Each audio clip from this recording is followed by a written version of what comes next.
It's funny how a simple coincidence can turn an entire life upside down. It all started with a mistake, an unexpected situation that could have been avoided if circumstances had been slightly different. And yet, it's precisely in these moments that fate seems determined to play with us. Subscribe to the channel to discover more fascinating and captivating stories. My name is Olivia, and I always thought my marriage was strong. Married to Daniel for 10 years, we had built an enviable life, a beautiful home in London, 2 adorable children, and a bond that seemed indestructible. But all it takes is a single moment, an unforeseen event, for everything to change.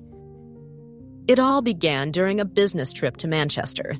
These types of trips were a routine part of my life, and I saw nothing unusual about them. But this time, a series of improbable events would lead me down a path I wished I had never taken. After a long day of meetings and technical discussions, my colleagues suggested unwinding with a drink at an upscale downtown bar. I hesitated, my instincts telling me I should decline, but fatigue and the need to relieve some stress got the better of me. So, I found myself raising a glass with my colleagues, chatting about everything and nothing, enjoying the light and festive atmosphere. That's when I saw him. His name was Ethan, a man with a mesmerizing smile, tousled chestnut hair, and deep blue eyes. He was there with friends, and our eyes met multiple times. I wasn't trying to attract his attention, and yet I felt an inexplicable connection forming between us. A fleeting exchange, a silent understanding that defied logic. As the evening progressed, coincidences multiplied. A friend of Ethan's knew one of my colleagues, which naturally led us to be part of the same conversation. A few laughs, shared anecdotes, and an undeniable chemistry that grew with each passing moment. I knew I was treading on dangerous ground, and yet I did nothing to walk away. Was it the alcohol, the fatigue, or simply an unconscious need to break, even for a moment, the well-ordered structure of my life? What would you have done in my place? Would you have fled temptation or given in to the magic of the moment? Share your thoughts in the comments. The hours passed, and when it was time to leave, a strange impulse made me accept Ethan's offer to walk me back to my hotel. "Just to make sure you get back safely," he said with a smile. But as soon as we stepped inside the hotel, we both knew that justification was a mere illusion. The tension between us had become almost tangible. In the elevator, a heavy silence settled, interrupted only by the rapid beating of our hearts. And then, everything happened in an instant. A lingering gaze, a shiver that ran through our skin, and that kiss that should have been forbidden, yet felt inevitable. The elevator doors opened, and without a word, our steps led us to my room. The air between us was charged with electricity. Every small movement carried an intensity that was almost unbearable.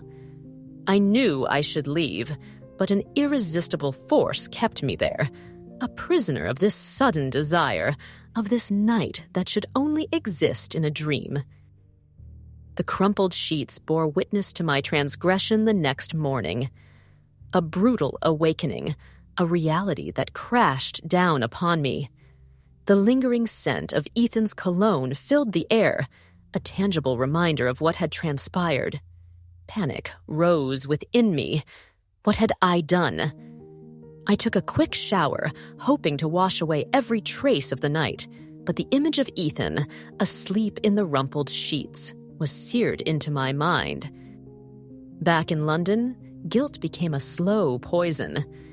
I tried to act normal, to fall back into the reassuring routine of home, but the shadow of that night followed me everywhere.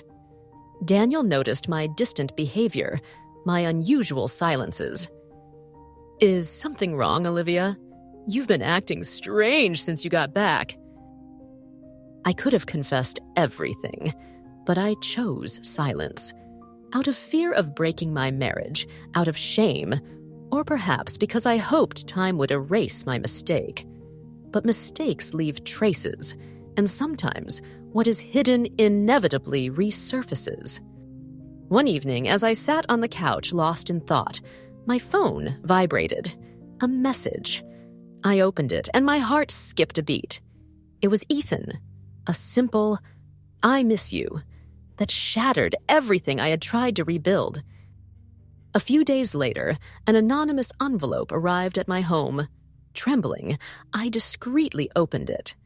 Inside, a series of photos, snapshots of Ethan and me captured at different moments throughout the night.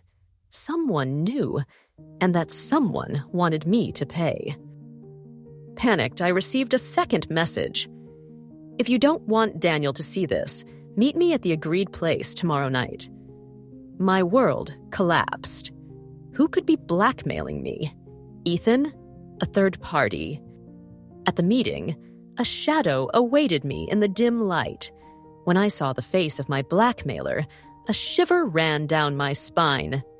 It was Daniel. He had known everything from the beginning. He had hired a private investigator and set up this trap to test me. "Now, Olivia, it's your turn to choose," he murmured. "Either you confess everything, or I leave with the children." In the end, this story is not just about adultery. It is a descent into hell, a reflection on choices and their consequences. And above all, it reminds us that sometimes a single misstep is enough to make everything collapse.